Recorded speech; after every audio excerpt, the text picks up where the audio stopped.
ஹல்லேலூயா. கர்த்தருடைய பரிசுத்த நாமத்திற்கு மகிமை உண்டாவதாக. நாளுடைய செய்திக்கு நேராக கடந்து செல்வோம். கர்த்தருக்கு முன்பாய் நம்மை தாழ்த்துவோம். 1 பேதுருவின் புஸ்தகம் 1ஆம் அதிகாரம் 23வது வசனத்தை எடுத்து நம்ம வாசிக்கலாம். 1 பேதுரு 1ஆம் அதிகாரம் 23. அழிவுள்ள வித்தினாலே அல்ல, என்றென்றைக்கும் நிற்கிறதும் ஜீவனுள்ளதுமான தேவ வசனமாகிய அழிவில்லாத வித்தினாலே மறுபடியும் ஜெனிப்பிக்கப்பட்டிருக்கிறீர்களே. For you have been born again, not of perishable seed, but of imperishable, through the living and enduring word of God என்று சொல்லி வாசிக்கிறோம்.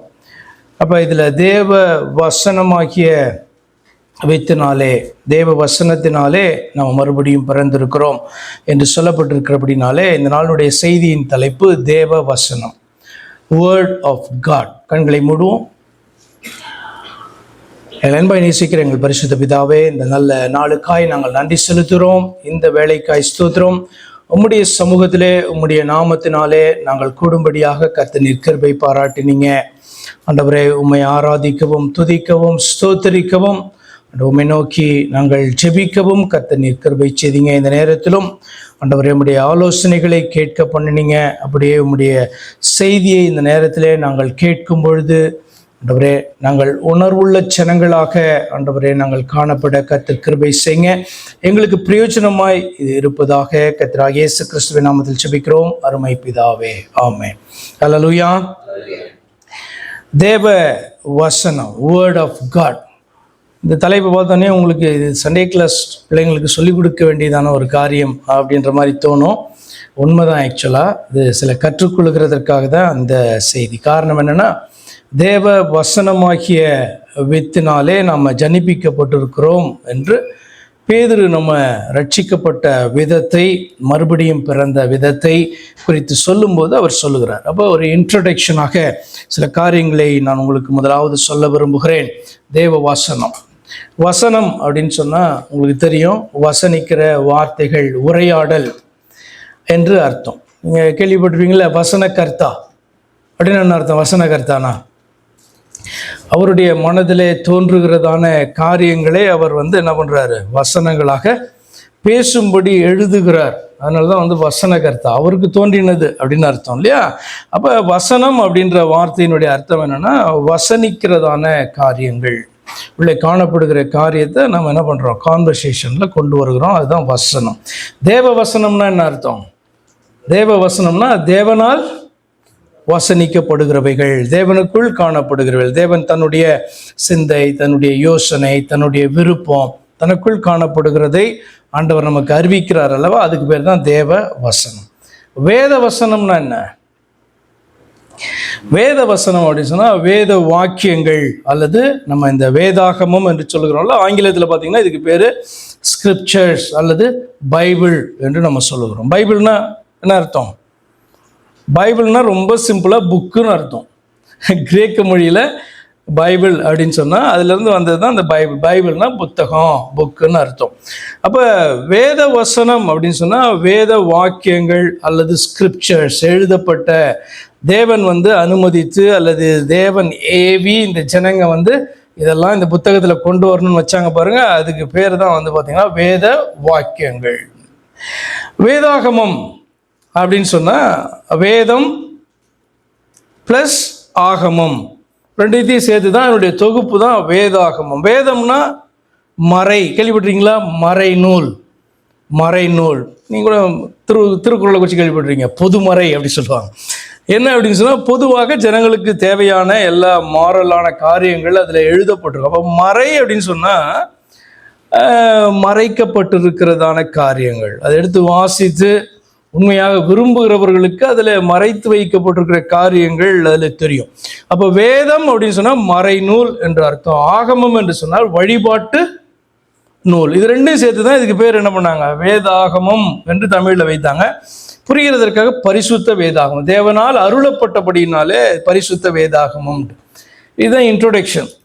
உங்களுக்கு ஒரு காரியம் புரிந்திருக்கும், என்னன்னா தேவ வசனம் வேத வசனம் ரெண்டு ஒண்ணா? ஏன்னா தேவ வசனத்தினாலே நாம் ஜனிப்பிக்கப்பட்டிருக்கிறோம் அப்படின்ட்டு நம்ம வாசிக்கிறோம். அப்போ தேவ வசனமும் வேத வசனமும் ஒன்றா அப்படின்னு சொல்லி நீங்கள் பார்த்தீங்க அப்படின்னு சொன்னால் நிச்சயமாக கிடையாது. இந்த வேத வசனங்களுக்குள் தேவ வசனம் அடங்கி இருக்கிறது. சரி, இதுதான் இன்ட்ரோடக்ஷன். தொடர்ந்து கவனிங்க, காரியங்களை பார்க்கலாம். தேவ வசனம் என்பதற்கும் வேத வசனம் அல்லது வேத வாக்கியங்கள் என்பதற்குமான வித்தியாசம் ஓரளவுக்கு உங்களுக்கு இந்த இன்ட்ரோடக்ஷனில் புரிந்திருக்கும். இப்போ தேவ வசனம் அப்படின்னு சொன்னால் இப்படி கூட எடுக்கலாம் நீங்கள், வேத வாக்கியங்களுக்குள் மறைந்திருக்கிறதான சத்தியம் என்று அர்த்தம். அல்லேலூயா. நடுவில் நான் கேள்வி கேட்பேன், ஏன் அப்படின்னா கொஞ்சம் கன்ஃபியூஸ் பண்ணும். நம்ம எப்படி தான் பார்த்துருக்கோம், வேத வசனம் அப்படின்னு சொன்னால் அது தேவ வசனம், தேவனுடைய வார்த்தை, அப்படிதான் நம்ம என்ன பண்ணுவோம், நினைத்து கொண்டிருப்போம். அப்படி அல்ல. இந்த வேத வாக்கியங்கள் எல்லாம் தேவனால் அருளப்பட்டது, நமக்கு கொடுக்கப்பட்டது என்பது உண்மை. ஆனால் அதே நேரத்தில் தேவனுடைய வசனம், வேர்ட் ஆஃப் காட் அப்படின்னு சொல்றது, அதற்குள் காணப்படுகிற புதைந்திருக்கிறதான அந்த சத்தியத்தை அது குறிக்கிறது. தொடர்ந்து நம்ம சில காரியங்களை இந்த நாளில் நம்ம பார்க்க போகிறோம். இப்போ வேத வசனம் அதாவது வேத வாக்கியங்கள், ஸ்கிரிப்சர்ஸ், பைபிள் அருளப்பட்டிருப்பதனுடைய காரணம், 2 காரணங்கள் முக்கியமாய் காணப்படுது. வேத வசனம் அல்லது வேத வாக்கியங்கள் அருளப்பட்டிருக்கிறதனுடைய காரணம். முதலாவது, தேவனுடைய மனுஷன் அல்லது புதிதாக பிறந்த குழந்தையை குறித்தான பேசுகிறார். நம்ம எல்லாம் மறுபடியும் பிறந்திருக்கிறோம் அப்படின்ட்டு பேசுகிறபடினாலே தேவனுடைய மனுஷன் அல்லது தேவனுடைய பிள்ளை அப்படி எடுத்துக்கோங்க. தேவனுடைய பிள்ளை தேறினவனாகவும் எந்த நற்கரியை செய்ய தகுதி உள்ளவனாகவும் இருக்கும்படி வேத வாக்கியங்கள், ஸ்கிரிப்சர்ஸ் அல்லது பைபிள் அருளப்பட்டிருக்கிறது. 2 தீமோத்தேயின் புஸ்தகம் 3ஆம் அதிகாரம் 16-17 வசனங்களை நம்ம வாசிக்கிறோம். 2 தீமோத்தேயு 3:16-17. வேத வாக்கியங்கள் எல்லாம், அதாவது ஸ்கிரிப்சர்ஸ், இந்த பைபிள் எல்லாம் எழுதி கொடுக்கப்பட்டிருக்கிற காரியங்கள் எல்லாம் தேவ ஆவியினாலே அருளப்பட்டிருக்கு. அர்த்தம் என்ன? தேவன் இவைகளெல்லாம் இந்த புத்தகத்தில் வைக்க சொன்னார் அல்லது எழுத சொன்னார் அல்லது எழுத அனுமதித்தார் என்று சொல்லி அர்த்தம். தேவ ஆவியினால் அருளப்பட்டிருக்கிறது. என்ன காரணம்? தேவனுடைய மனுஷன், அதாவது புதிதாக பிறக்கிறான்ல, ரட்சிக்கப்படுகிறான்ல, அந்த பிள்ளை தேறினவனாகவும் எந்த நற்கிரியையும் செய்ய தகுதி உள்ளவனாகவும் இருக்கும்படியாக அவைகள், அதாவது இந்த புத்தகம் உபதேசத்திற்கும் கடிந்து கொள்ளுதலுக்கும் சீர்திருத்தலுக்கும் நீதியை படிப்பிக்குதலுக்கும் பிரயோஜனம் உள்ளதாய் இருக்கிறது. ஹல்லேலூயா. வேத வாக்கியங்கள் எதற்கு கொடுக்கப்பட்டிருக்கு? தேவனுடைய மனுஷன் தேறினவன். என்ன ஃபர்ஸ்ட் பாயிண்ட்? தேவனுடைய மனுஷன் தேறினவன். தேவ வசனம் எதுக்கு கொடுக்கப்பட்டிருக்கு? தேவனுடைய வார்த்தை அல்லது தேவ வசனம் எதுக்கு கொடுக்கப்பட்டிருக்கு? நீங்க மறுபடியும் பிறக்கிறதற்கு. நீங்க தேவ பிள்ளையாகணும்னா தேவ வசனம் வர வேண்டும், உங்களுக்குள்ளே அது விதைக்கப்பட வேண்டும், நீங்கள் அதை ஏற்க வேண்டும், அப்பதான் நீங்க திரும்ப பிறக்கிறீங்க. ஆனா வேத வாக்கியம் எதற்கு கொடுக்கப்பட்டிருக்குன்னா, அப்படி பிறந்ததான சத்தியத்தினால் பிறந்த மனுஷன் தேறினவனாக வேண்டும் என்பதற்காக வேத வாக்கியம் கொடுக்கப்பட்டிருக்கிறது. இரண்டாவதாக, தேவனுடைய மனுஷன், வேத வாக்கியங்கள், பைபிள், ஸ்கிரிப்சர்ஸ் எதற்கு கொடுக்கப்பட்டிருக்குன்னா, கன்ஃபியூஸ் ஆகாதீங்க. என்ன உண்மையாக சண்டே கிளாஸ்க்கு எடுக்க வேண்டியதான காரியம் தான். ஆனால் நமக்கு அடிப்படையாக சில காரியங்கள் புரிய வேண்டும். ஏன்னா இந்த வார்த்தைகள், இந்த டேர்ம்ஸ் யூஸ் பண்ணுறோம்ல, அதெல்லாம் நமக்கு புரியணும்.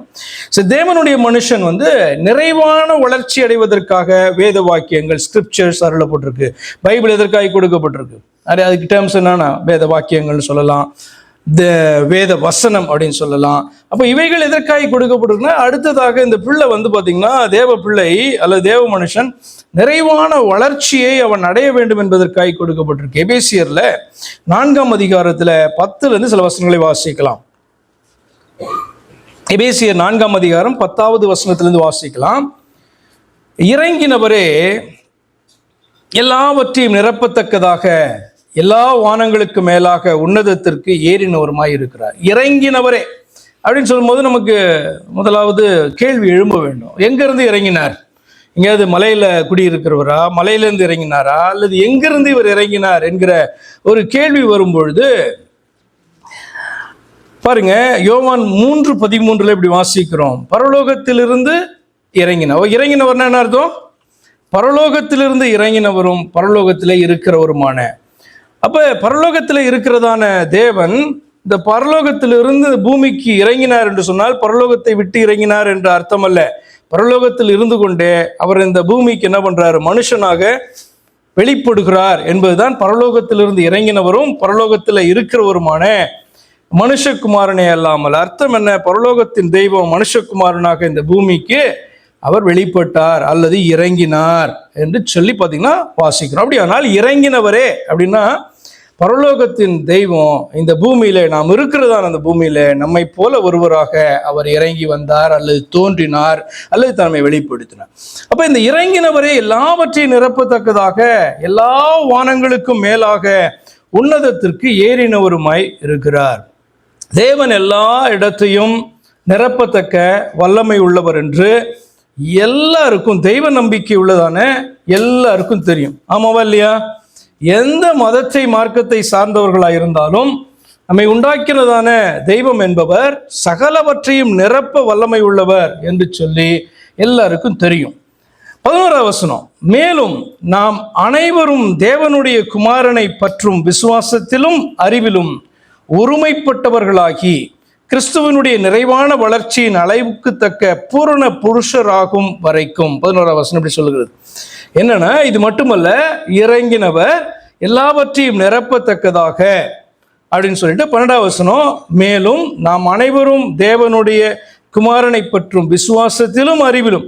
தேவனுடைய குமாரனை பற்றும் விசுவாசம்னா இயேசு கிறிஸ்து மேல விசுவாசத்தை வைக்கணும் அப்படின்னு தெரியுது.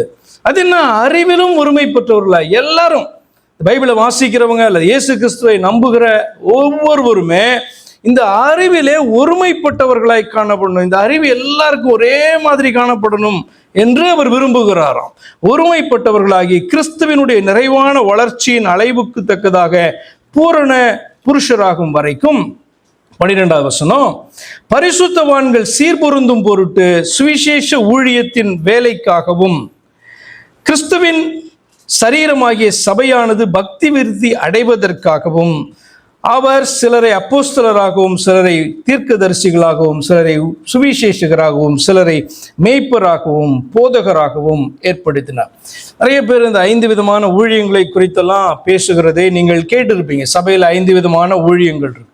இந்த 5 விதமான ஊழியங்களுக்கு என்ன காரணம் என்று இந்த இடத்துல நீங்க வாசிக்கும் போது பாருங்க, பரிசுத்தவான்கள் சீர்பொருந்தும் பொருட்டு புதிதாக பிறந்ததான பிள்ளைகள், மறுபடியும் பிறந்தவர்கள், தேவ பிள்ளைகள் என்று சொல்லப்படுகிறவர்கள் இந்த தேவனுடைய காரியங்களிலே அவர்கள் சீர்பொருந்தி இருக்கும் பொருட்டு சுவிசேஷ ஊழியத்தின் வேலைக்காகவும் கிறிஸ்துவின் சபையாக ஒன்று சீர்பொருந்தணும், இன்னொன்று சுவிசேஷ ஊழியம். இப்போ இந்த 5 ஊழியத்தினுடைய நோக்கம் என்ன? 5 ஊழியத்தினுடைய நோக்கமுமே சுவிசேஷம் தான். ஏன்னா சுவிசேஷம் அல்லது சத்தியம் என்பது அறிவிக்கப்படலைன்னா ஒரு மனுஷன் அதை புரிந்து கொள்ளவில்லை என்றால் அவன் அதை ஏற்க முடியாது, அவன் மறுபடியும் பிறக்க முடியாது, ஜெனிப்பிக்க முடியாது, அல்லது தேவனுடைய பிள்ளையாக மாற முடியாது. அப்போ அதற்கு என்னதான் அடிப்படையாக வேணும்? அடிப்படையாக இந்த தேவ வசனம் என்கிறதான வித்து எல்லாருடைய இருதயத்திலும் விதைக்கப்பட வேண்டும். இதற்கு எப்படி விதைக்கப்படுது? சுவிசேஷம். 5 விதமான பயங்கர ஊழியங்கள், அப்போஸ்தல ஊழியம், தீர்க்க தரிசன ஊழியம், சுவிசேஷகராக சிலரை மேய்ப்பராக சிலரை போதகராக ஏற்படுத்தினார். இந்த 5 ஊழியத்துக்கும் அடிப்படை நோக்கம் என்ன என்று வேதம் சொல்லுகிறது என்றால் சுவிசேஷ ஊழியத்திற்காக, மற்றவர்களுக்கு இந்த சத்தியத்தை அறிவிக்கும்படியாக, மற்றவர்களுக்கு இந்த சத்தியம் போய் சேர்ந்து அவர்கள் கிறிஸ்துவனுடைய இந்த நிறைவான வளர்ச்சி அவர்கள் அடைய வேண்டும் என்பதற்காக என்று சொல்லி வாசிக்கும். 14ஆம் வசனத்துல, நாம் இனி குழந்தைகளாய் இராமல், அப்ப ஜனிப்பிக்கப்பட்டிருக்கிறோம், அப்படியே ஜனிப்பிக்கப்பட்ட நிலையிலேயே அப்படியே குழந்தைகளாயிராமல் மனுஷருடைய சூதும் வஞ்சிக்கிறதற்கு ஏதுவான தந்திரமும் உள்ள போதகமாகிய பலவிதமான காற்றினாலே அலைகளைப் போல அடிபட்டு அலைகிறவர்களாயிராமல் அன்புடன் சத்தியத்தை கை கொண்டு தலையாகிய கிறிஸ்துவுக்குள் எல்லாவற்றிலேயும் நாம் வளர்கிறவர்படியாக அப்படி செய்தார். அப்ப எதற்காக இந்த வேத வாக்கியங்கள் கொடுக்கப்பட்டிருக்கிறது? வேத வாக்கியங்கள் கொடுக்கப்பட்டிருக்கிறதுனுடைய நோக்கம் நான் கேட்கிறேன், தேவ வசனம் கொடுக்கப்பட்டதனுடைய நோக்கம் என்ன? பர்பஸ் ஆஃப் த சீட் என்ன அப்படின்னு சொன்னா, நீங்க பிறக்கிறதற்காக, மறுபடியும் பிறக்கிறதற்காக. அவர்களுக்கு வேத வாக்கியங்கள் என்று சொல்லி இத்தனை புத்தகங்கள் பாத்தீங்கன்னா ஒன்றாக இணைக்கப்பட்டு அவைகள் வேதாகமம் என்று கொடுக்கப்பட்டிருக்கிற நோக்கம் என்ன அப்படின்னு சொன்னா, நிறைவான வளர்ச்சியை அடைவதற்காக. அது என்ன நிறைவான வளர்ச்சி?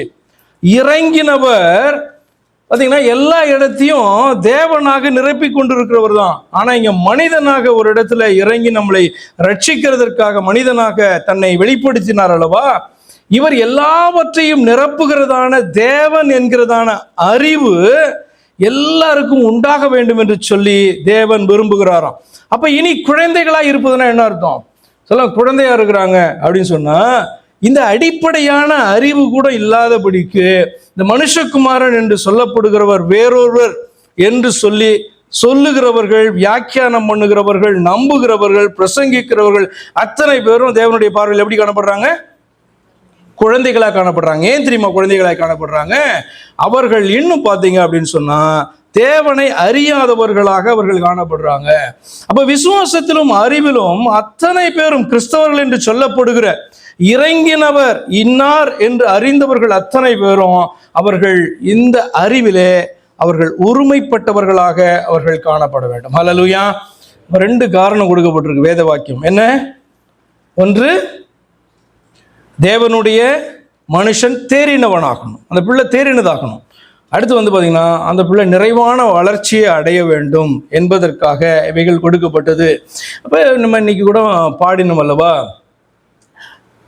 காண்பவரை நான் ஆராதிப்பேன், காப்பவரை நான் ஆராதிப்பேன். காப்பவரை ஆராதிப்பேன்னா நமக்கு தெரியுது. காண்பவரை ஆராதிப்பேன்னா என்ன மீனிங்ல சொல்றீங்க? நம்மை காண்பவரையா அல்லது நாம் காண்பவரை ஆராதிக்கிறதா? எப்படி நினைக்கிறீங்க? நீங்க எப்படி எல்லாம் நினைச்சு அதை பாடுனீங்க? காண்பவரை நான் ஆராதிப்பேன், நம்மை காண்பவரையா நாம் காண்பவரையா? வித்தியாசம் இருக்குல்ல. இப்ப காண்பவரை தான் நான் ஆராதிப்பேன், காண்பதை தான் ஆராதிப்பேன் என்பதற்காக தான் சிலைகள் எல்லாம் வந்தது. சிலைகளுடைய நோக்கம் என்ன?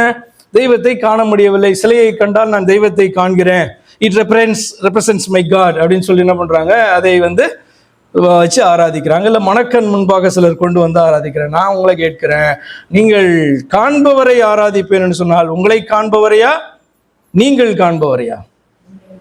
ரெண்டுமே கரெக்ட் தான். என்ன அர்த்தம் தெரியுமா? நம்மை காண்கிற தேவன் எல்லாரையும் காண்கிறது. அர்த்தம் என்னன்னா எல்லாருடைய இருதயத்தையும் அறிந்தவராய் அவர் காணப்படுகிறார். நாம் காண்பவர் அப்படின்னு சொன்னா என்ன அர்த்தம்னா, இந்த வேத வாக்கியங்களின் மூலமாக நான் தெய்வம் என்று கண்டவரை, அறிந்தவரை, ஏற்றுக்கொண்டவரை ஆராதிக்கிறேன் என்று சொல்லி அர்த்தம். சரி, இறங்கினவர் என்று பார்த்தோம். தேவனுடைய குமாரனை பற்றி விசுவாசத்திலும் அறிவிலும்னா என்ன அறிவு என்று சொல்லி பார்த்தோம். ஏனென்று சொன்னால் தேவனாக எங்கும் நிறைந்திருக்கிறவர். ஆனால் அந்த இறங்கினவர் எங்கும் நிறைந்திருக்கிற தெய்வம் என்கிறதான அறிவு வர வேண்டும். இல்லை என்று சொன்னால் நம்மளை பார்த்து வேதம் என்ன சொல்லுகிறது? என்ன டைட்டில் கொடுக்கிறது? பேபிஸ், குழந்தைகள் என்கிறதான வார்த்தையை கொடுக்குது. அப்படி குழந்தைகளாக இருக்கக்கூடாது, நிறைவான வளர்ச்சியை தேவ பிள்ளைகள் அடைய வேண்டும் என்று சொல்லி வேத வசனம், அதாவது இந்த வேத வாக்கியங்கள் என்பது நமக்கு கொடுக்கப்பட்டிருக்கு. அப்ப அடுத்ததாக தேவ வசனம் அருளப்பட்டிருப்பதனுடைய காரணம் என்ன?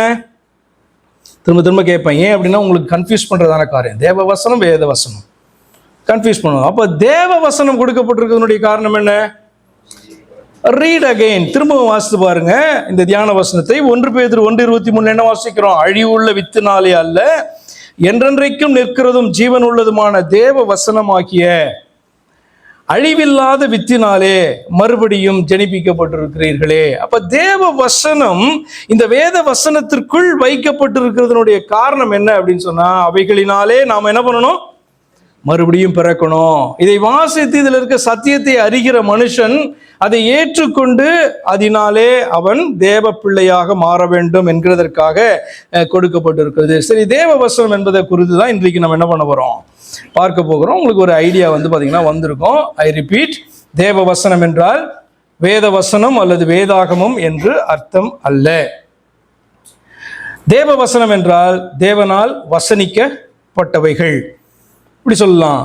வேத வாக்கியங்களில் மறைந்திருக்கிற பொக்கிஷமாகிய சத்தியங்கள் என்று அர்த்தம். எத்தனை பேர் இது வரைக்கும் தேவ வசனம் என்றால் அல்லது வேத வசனம் என்றால் தேவ வசனம்னு எத்தனை பேர் நினைச்சிட்டு இருக்கீங்க? வேத வசனம் என்றால் அது தேவனுடைய வார்த்தை அல்லது தேவ வசனம் என்று எத்தனை பேர் நினைச்சிட்டு இருக்கீங்க? உண்மையா பார்த்தீங்கன்னா கை தூக்குங்க. இப்போ வேத வசனம் என்றால் தேவ வசனம் அல்ல அப்படின்றது முதலாவது நமக்கு தெரியணும். உங்களுக்கு நான் எக்ஸ்பிளைன் பண்ணுறேன், அப்போ நீங்கள் அக்செப்ட் பண்ணிப்பீங்கன்னா கொஞ்சம் ஒரு மாதிரி என் மேலே கொஞ்சம் வருத்தப்பட்டீங்கன்னாலும் அக்செப்ட் பண்ணிக்கங்க. தேவ வசனமாகிய சத்தியம் பார்த்திங்கன்னா வித்திற்கு, அதாவது சீட் என்பதற்கு ஒப்பிடப்பட்டிருக்கு. ஊமையாக அல்லது மெட்டாஃபாரிக்கலாக பார்த்திங்கன்னா தேவ வசனம் அப்படின்றது ட்ரூத் என்பது அதற்கு ஒப்பிடப்பட்டிருக்கிறது. அதை தான் அவர் என்ன பண்ணுறாரு சொல்லுகிறார். அவர் சொல்லுகிற அந்த வார்த்தையில் நீங்கள் எதனால் ஜனிப்பிக்கப்பட்டிருக்கீங்க இந்த வசனத்தினால அப்படின்னு சொல்லும் பொழுது என்ன சொல்கிறாருன்னா, அழிவில்லாத வித்து, அதாவது அழிவில்லாத வார்த்தை, இம்பெரிஷபிள்ஸ் வேர்டு என்றதான வார்த்தையை அதற்கு பயன்படுத்துகிறார். ரெண்டாவதாக என்றென்றைக்கும் இருக்கிறதான வித்து, அதாவது நிலைத்திருக்கிறதான வார்த்தை, என்டியூரிங் வேர்டு என்கிறதான ஒரு வார்த்தையை பார்த்தீங்கன்னா அந்த தேவ வசனத்துக்கு அவர் பயன்படுத்துகிறாரு. 25வது வசனத்தில் அந்த அதிகாரத்தினுடைய கடைசியில், கர்த்தருடைய வசனமோ என்றென்றைக்கும் நிலைத்திருக்கும், உங்களுக்கு சுவிசேஷமாய் அறிவிக்கப்பட்டு வருகிற வசனம் இதுவே. அப்போ imperishable word, enduring word. Enduring வேர்ட்னா என்ன அர்த்தம்? காலங்கள் கடந்து போகலாம், ஆனால் காலங்கள் என்ன பண்ண முடியாது, அந்த வார்த்தையை அழிக்க முடியாது. இப்போ ஒரு ஒரு ஒரு மனிதன் பேசின வார்த்தைகளை பார்த்தீங்கன்னா அந்த மனுஷன் போனோன்னா அது அழிஞ்சிடும், அப்படிதானே? காலத்தெல்லாம் கடந்து அது நிற்குமா அப்படின்னு சொன்னால் அப்படியெல்லாம் நிற்காது, மாற்றிவிட முடியும். என்ன, வரலாற்றில் சொல்லப்பட்ட காரியங்கள் எழுதியிருந்தாலும் அதெல்லாம் மாற்றிவிட முடியும். அது உண்மையாக இருக்கலாம், பொய்யா இருக்கலாம். அப்போ என்டியூரிங் வேர்டு அப்படின்னு சொன்ன அர்த்தம்னா எல்லா காலகட்டத்திலும் எல்லா விதத்திலும் சோதிக்கப்பட்டாலும் அந்த வார்த்தை என்ன பண்ண முடியாது, அழிவில்லாத வார்த்தையாக அது என்றென்றைக்கும் நிற்கும் என்கிறதான ஒரு டேர்ம் பார்த்தீங்கன்னா இந்த பேதுரு நம்மை ஜனிப்பித்த வார்த்தைக்கு அவர் பார்த்தீங்கன்னா ஒப்பிட்டு சொல்றார். அடுத்து மூன்றாவதாக ஜீவனுள்ள வித்து, அதாவது ஜீவனுள்ள வார்த்தை, லிவிங் வேர்டு என்கிறதான காரியத்தை என்ன பண்றாரு, அந்த வித்து என்கிறதான சத்தியத்திற்கு அவர் பயன்படுத்துகிறார். அதாவது தேவ வசனத்துக்கு அவர் பயன்படுத்துகிறார். சரி, தேவனுடைய வார்த்தை என்பதை தேவன் என்று வேதாகமம் சொல்லி இருப்பதை வாசித்திருக்கீங்களா? தேவனுடைய வார்த்தை, வேத வார்த்தை பார்த்தீங்கன்னா தேவன் அப்படி சொல்லியிருக்கா? ஆனால் தேவனுடைய வார்த்தை என்பது எதற்கு ஒப்பிடப்பட்டிருக்கும்? தேவனுக்கு ஒப்பிடப்பட்டிருக்கும், அல்லது தேவன் என்று சொல்லப்பட்டிருக்கும். தேவனுடைய வார்த்தை என்பது பாருங்க, அதே மாதிரி தேவனுடைய வார்த்தை என்பது இயேசுவானவரை மனிதனாக இந்த பூமியிலே தோன்றின, நம்மை ரட்சித்ததான ஒருவரை குறிக்கிறது. தேவனுடைய வார்த்தை என்பது இயேசுவானவரை குறிப்பிடுகிறது என்பதும் உங்களுக்கு தெரிந்திருக்கும். அந்த வசனங்களை நான் ஆதாரமாக வாசித்து விட்டு நான் எக்ஸ்பிளைன் பண்றேன். யோவான் 1ஆம் அதிகாரம் 1வது வசனத்தை இப்படி வாசிக்கிறோம். ஆதியிலே வார்த்தை இருந்தது, அந்த வார்த்தை தேவனிடத்தில் இருந்தது, அந்த வார்த்தை தேவனாய் இருந்தது. தேவனுடைய வார்த்தை, தேவனிடத்தில் இருந்த வார்த்தை, தேவனால் வசனிக்கப்பட்டதான அந்த சத்தியம் என்பதை வார்த்தைக்கு ஒப்பிட்டு அந்த வார்த்தை பார்த்தீங்கன்னா தேவன் அப்படின்ட்டு சொல்றார். வெளிப்படுத்தல் 19ஆம் அதிகாரம் 13ஆம் வசனத்தை இப்படி வாசிக்கிறோம். இரத்தத்தில் தோய்க்கப்பட்ட வஸ்திரத்தை தரித்திருந்தார். அர்த்தம் என்னன்னா, நமக்காக அடிக்கப்பட்டவர் என்ற அர்த்தம். ரத்தத்தினால் தோய்க்கப்பட்ட வஸ்திரத்தை தரித்திருந்தார். அவருடைய நாமம் தேவனுடைய வார்த்தை என்பதே, அதாவது இயேசு கிறிஸ்து என்பதை ஐடென்டிஃபை பண்றதுக்காக சொல்லப்பட்டு இருக்கிறது. அப்ப தேவனுடைய வார்த்தை பார்த்தீங்கன்னா தேவன் என்று சொல்லப்படுகிறதனுடைய அர்த்தம் என்ன, காரணம் என்ன அப்படின்னு பார்த்தீங்கன்னா, தேவனுடைய வார்த்தை என்பது தேவ வசனத்தை குறிக்கிறது. வேத வசனத்தை அல்ல, தேவ வசனத்தை குறிக்கிறது. தேவ வசனம் அப்படின்னு சொன்னா, தேவ வசனம் என்பது சத்தியத்தை குறிக்கிறது. சத்தியம் என்பது மறைக்கப்பட்டிருக்கிற அல்லது புதைக்கப்பட்டிருக்கிறதான வித்தை, சீடை அது குறிக்கிறது. லூக்கா 8:11 எப்படி வாசிக்கிறோம், அந்த ஊமையின் கருத்தாவது விதை தேவனுடைய வசனம், விதை தேவனுடைய வசனம். அப்ப தேவனுடைய வார்த்தை தேவ வசனம், தேவ வசனம் என்பது சத்தியம், சத்தியம் என்பது பார்த்தீங்கன்னா புதைக்கப்பட்டிருக்கிற இந்த வேத வார்த்தைகளுக்குள், பைபிளுக்குள்ள புதைக்கப்பட்டிருக்கிறதான சீடை, வித்தை அது குறிக்கிறது. அப்ப கர்த்தர் ஊமையா பேசிட்டு இந்த விதை என்பது தேவனுடைய வசனம் அப்படி சொல்றாரு. அப்ப தேவனுடைய வசனமாகிய வித்து என்பது பேதுருவினுடைய கூற்றின்படி அது எப்படியாகி காணப்படுதான், அழிவில்லாததான, நிலைத்திருக்கிறதான, ஜீவன் உள்ளதான தேவனை அது குறிக்கிறது என்று சொல்லுகிறார். அந்த வார்த்தை என்பது, தேவ வசனம் என்பது தேவனை குறிக்கிறதுன்னு சொல்றாரு. அதனால இயேசுவானவர் தேவனுடைய வார்த்தை அப்படின்னு சொல்லப்பட்டிருக்கிறனுடைய அர்த்தம் என்னன்னா, அவர் என்றும் அழிவில்லாத, சாவாமை உள்ள, ஜீவன் உள்ள, மாறாத தேவன் என்று நாம் அறியும்படி சொல்லப்பட்டிருக்கு. தேவனுடைய வார்த்தை என்று இயேசுவானவரை வேதம் சுட்டி காண்பிப்பதனுடைய அர்த்தம் என்னன்னா, என்றும் அழிவில்லாத, என்றும் மாறாத, சாவாமையுள்ள, ஜீவன் உள்ளதான ஒரே தேவன் என்று வாசிக்கிறவர்கள் அறிந்து ஏற்றுக்கொள்ளும்படியாக வண்ணமாக சொல்லப்பட்டிருக்கிறது. ஹல்லேலூயா. ஸோ எல்லா வசனங்களும் தேவ வசனங்கள் அல்ல அப்படின்ட்டு நம்ம பார்த்தோம். All verses are the word of God, seed என்று ட்ரூத் என்று எல்லா வேத வசனங்களையும் நம்ம சொல்ல முடியாது. இதை நம்ம தொடர்ந்து பார்க்கலாம்.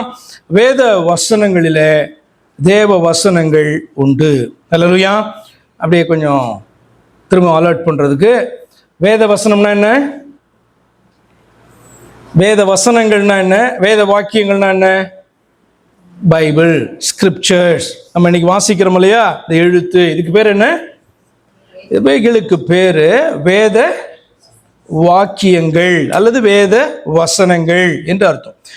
வேத வசனங்களிலே தேவ வசனங்கள் உண்டு. அதாவது சத்தியம், தேவனுடைய வார்த்தை, தேவ வசனமாகிய வித்து என்று சொல்லுகிறோமே, இது இந்த வேத வாக்கியங்களுக்குள், பைபிளுக்குள்ளார உண்டு.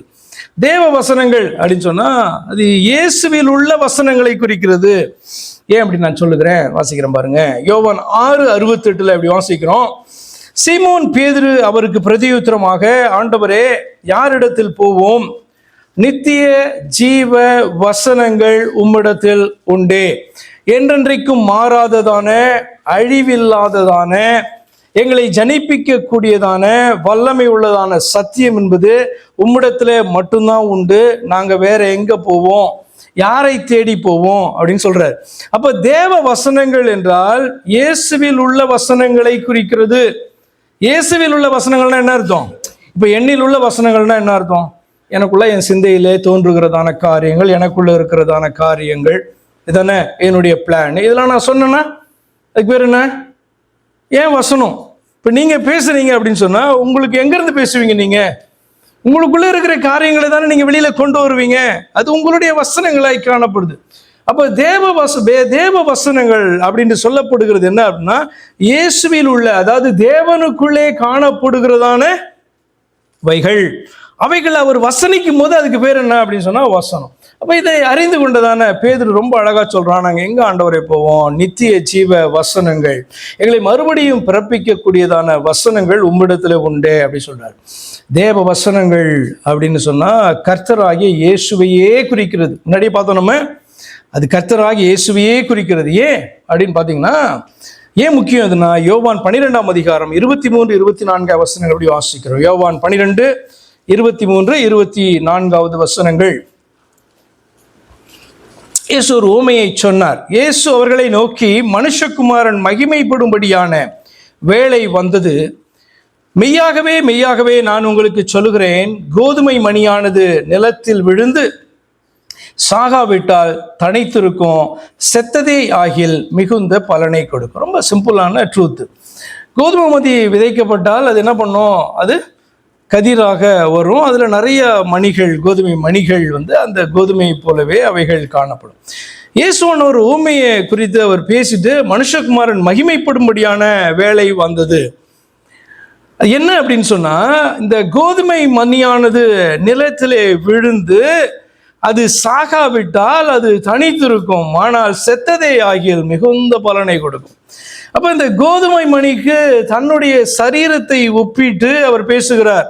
நான் இங்கே இறங்கி வந்ததான நோக்கமே என்ன அப்படின்னு சொன்னா, இந்த பூமியிலே என்னுடைய ஜீவனை கொடுப்பதற்காக, என்னுடைய சரீரத்தை பலியாக ஒப்பு கொடுப்பதற்காக. இந்த சரீரம் விதைக்கப்பட்டால், நான் சங்கரிக்கப்பட்டால், நான் மரித்தால், நான் உயிரோடு எழுந்திருக்கும் பொழுது நான் என்னோடு கூட நிறைய பிள்ளைகளை நான் என்ன பண்ணுவேன்? உயிர் தேட பண்ணுவேன், என்னுடைய பிள்ளைகளாக மாற்றுவேன். அப்ப இவர் அப்படியே தெய்வமாகவே காணப்பட்டார்னு சொன்னால் பிள்ளைகள் கிடையாது. என்ன அப்படின்னு சொன்னா, அவர் உண்டாக்கினதெல்லாம் அவருடைய பிள்ளைகள்னு சொல்லலாம். ஆனா மனுக்குலமோ விழுந்த நிலையிலே காணப்படுது. தேவதூதர்களை குறித்து பார்க்கும்போது அவருடைய சாயலாக, அவருடைய ரூபமாக அவர் உண்டாக்கினார் என்று வேதம் சொல்லவில்லை. அவருடைய சாயலும் ரூபமாக உண்டாக்கப்பட்ட மனுக்குலமோ விழுந்த நிலையிலே காணப்படுது. அப்ப தேவன்னா ஒருத்தர் மட்டும்தான். ஆனா பிள்ளைகளோ மாம்சமும் இரத்தமும் உடையவர்களாய் இருக்க, அவரும் அவர்களைப் போல இந்த பூமியிலே இறங்கி அவரை பார்த்தீங்கன்னா எல்லா இடத்தையும் நிரப்புகிறதான தெய்வம் நம் மத்தியிலே நம்மை ரட்சிக்க இவ்வளமாய் தோன்றி இருக்கிறார் என்று ஏற்றுக்கொள்ளும் பொழுது அவர்கள் என்ன பண்றாங்க? தேவ பிள்ளைகளாக மாறுகிறார்கள். அப்ப இந்த கோதுமை மணியானது நிலத்திலே விழுந்து தன்னுடைய ஜீவனை தரணும். அவர் தன்னுடைய சரீரத்தை என்ன பண்ணணும்? இந்த பூமியிலே விதைக்க வேண்டும். அப்புறம் பார்த்தீங்கன்னா உயிரோடு எழுப்பி காண்பிக்க வேண்டும். அது பெரிய பலனை கொடுக்கும். இந்த சத்தியம் பெரிய பலனை கொடுக்கும் என்று அவர் ஊமையின் மூலமாக பேசுகிறார். அப்ப தேவ வசனங்கள் என்று சொன்னால் அவர் வசனிக்கிறதான வார்த்தைகள். அப்ப அவரை எடுத்துக்கொண்டா அவரே என்னதான் காணப்படுறாரு? அவரே வித்தா காணப்படுறாரு. அவருடைய வாயிலிருந்து புறப்படுகிறவைகள் எல்லாம் அவருடைய வித்தாய் காணப்படுகிறது. நம்முடைய வாயிலிருந்து புறப்படுறதெல்லாம் நம்முடைய வித்து கிடையாது. அப்படியா? அது மாறும் இல்லையா? ஆனா தேவனுடைய வாயிலிருந்து புறப்படுகிறதுலாம் அது மாறாததாய் காணப்படுது. அதெல்லாம் சொன்ன வித்தியாசம் என்னன்னா, நாம பேசுனது மாறிடும். நம்மளே கூட நாளைக்கு அதை என்ன பண்ணுவோம்? மாற்றிக்கொள்வோம். அது அழிந்து போயிடும். அது டெஸ்ட்டுக்கு உட்படுத்தப்படுதுன்னா, சோதனைக்கு உட்படுத்தப்பட்டதுன்னா நிற்குமா அப்படின்னா நிற்காது. ஆனால் தேவனுடைய வாயிலிருந்து புறப்பட்டதான அந்த தேவ வசனம் என்கிற சத்தியமானது என்ன சோதனையை இது கடந்து வந்தாலும், அதெல்லாம் யூஸ் பண்றாரு, என்டியூரிங் வேர்ட் அப்படின்ற வார்த்தையை அவர் பயன்படுத்துகிறார். சரி, ஓகே. தேவ வசனத்தை நீங்க சத்தியம் அப்படின்ட்டு சொல்லும் பொழுது அதனுடைய அர்த்தம் என்னன்னா, ஆழமாக தோண்டி எடுக்க வேண்டியதான புதையலாகும். அல்லேலூயா. தேவ வசனத்தை நீங்கள் சத்தியம் என்று சொல்லும் பொழுது ஆழமாக தோண்டி எடுக்க வேண்டியதான புதையலை அது குறிக்கிறது. யோவான் 6:63 2வது பகுதியில் வாசிக்கிறோம். யோவான் 6:63 நான் உங்களுக்கு சொல்லிய வசனங்கள் ஆவியாயும் ஜீவனாயும் இருக்கிறது. ஹல்லேலூயா. கர்த்தர் பேசினாங்க, அதை கேட்டார்கள், அவைகள் எழுதப்பட்டது. ஆனால் ஆண்டவரை சொல்றாரு, நான் உங்களுக்கு சொல்லினதான அந்த வசனங்கள் என்பது அது ஆவியாயும் ஜீவனாயும். மேலோட்டமா பார்த்தா உங்களுக்கு தெரியாது, அது புதையலை போன்றது, பொக்கிஷமானது. அது எங்க வைக்கப்பட்டிருக்கிறது? நான் உங்களுக்கு எழுதி கொடுத்திருக்கிறதான அல்லது எழுத சொன்னதான இந்த வேத வாக்கியங்களுக்குள் என்னுடைய வசனங்கள் அடங்கி இருக்கிறது, என்னுடைய வார்த்தை அடங்கி இருக்கிறது. அது ஆவியாயும் ஜீவனாயும் இருக்கிறது அப்படி சொன்னார். அப்ப தேவ வசனத்தை நீங்க சத்தியம் அப்படின்னு சொல்லும் போது அதனுடைய அர்த்தம் என்னன்னா, ஆழ தோண்டி எடுக்க வேண்டிய ஒரு புதையலாகும். அதே நேரத்தில் தேவ வசனத்தை நீங்கள் வித்து சீட் அப்படின்ட்டு நீங்க சொல்லும் போது நல்ல நிலத்திலே ஆழ தோண்டி விதைக்க வேண்டியதான விதையாகும். நீங்க சத்தியத்தை அறிந்து கொண்டீர்கள். இப்போ அது இந்த மெட்டபாரிக்கலா இது என்ன காரியத்தை சொல்லுது? அது பார்த்தீங்கன்னா வித்து அப்படின்னு சொல்லும் போது நல்ல நிலத்துல விதைக்க வேண்டியதான ஒன்றாக அது காணப்படுகிறது. தோண்டி மேலே போட்டிங்கன்னா என்ன ஆகும்? பறவைகள் அதை கொண்டு போய்விடும் இல்லையா? அது பார்த்தீங்கன்னா சூட்டுல கருகி போய்விடும் அல்லவா? அப்போ விதைக்கிறவன் என்ன பண்றான்? உழுது நல்ல நிலத்துல உள்ளதானே அதை விதைக்கிறான். அதே போல தேவ வசனத்தை நீங்க வித்து அப்படின்ட்டு சிம்பாலிக்கா சொல்லும் போது அதனுடைய அர்த்தம் என்னன்னா, நல்ல நிலத்துல இருதயத்துல ஆழ தோண்டி விதைக்கும். அப்பதான் அது பலனை பார்த்தீங்கன்னா அது கொடுக்கிறதாய் காணப்படும். சரி, என்ன பார்த்தோம்? இப்ப வேத வசனங்களில தேவ வசனம் உண்டு. அடுத்தது வேத வசனங்களில ஸ்கிரிப்சர்ஸ் பைபிள்ல இயற்கையின் வசனங்கள் உண்டு. இயற்கைக்கு வசனம் உண்டா அப்படின்னு பார்த்தீங்கன்னா, சங்கீதம் 19:4 நம்ம இப்படி வாசிக்கிறோம். இன்னும் கேட்டால் முதல் வசனத்துல இருந்தே வாசித்தா இன்ட்ரெஸ்டிங்காக இருக்கும். பாருங்க, வானங்கள் தேவனுடைய மகிமையை வெளிப்படுத்துகிறது, ஆகாய விரிவு அவருடைய கரங்களின் கிரியையை அறிவிக்கிறது. பகலுக்கு பகல் வார்த்தைகளை பொழிகிறது, இரவுக்கு இரவு அறிவை தெரிவிக்கிறது. அவைகளுக்கு பேச்சும் இல்லை, வார்த்தையும் இல்லை, அவைகளின் சத்தம் கேட்கப்படுவதும் இல்லை. எப்படி வாசிக்கிறோம்? பகலுக்கு பகல் வார்த்தை என்ன பண்ணுதான்? பொழிதான். இரவுக்கிரவு அறிவை தெரிவிக்கிறதாம். ஆனால் அடுத்த வசனத்தில் அவைகளுக்கு பேச்சும் இல்லை, வார்த்தையும் இல்லை. வார்த்தையை பொழிகிறது என்று வாசிக்கிறோம். அடுத்த வசனத்தில் அவைகளுக்கு பேச்சும் இல்லை, வார்த்தையும் இல்லை. அவைகளின் சத்தம் பார்த்தீங்க அப்படின்னா கேட்கப்படுவதும் இல்லை. ஆகிலும் அவைகளின் சத்தம் பூமியெங்கும், அவைகளின் வசனங்கள் பூச்சக்கரத்து கடைசி வரைக்கும் செல்லுகிறது. அவைகளில் சூரியனுக்கு ஒரு கூடாரத்தை ஸ்தாபித்தார் அப்படிலாம் நம்ம வாசிக்கிறோம். ரோமர் 10 பவுல் இந்த வசனத்தை எடுத்து அவர் பேசுகிறதான காரியத்தை நீங்க வாசிப்பீங்க. அர்த்தம் என்னன்னா, இயற்கைக்கு வசனங்கள் உண்டு. அதுக்கு பார்த்தீங்கன்னா நம்ம பார்க்குற மாதிரி வார்த்தைகள் அப்படி எல்லாம் கிடையாது. ஆனால் அது வார்த்தைகள் தான். அப்போ இது என்ன வசனம் அப்படின்னு சொன்னால், அது கன்வே பண்ணுகிறதான மெசேஜ்.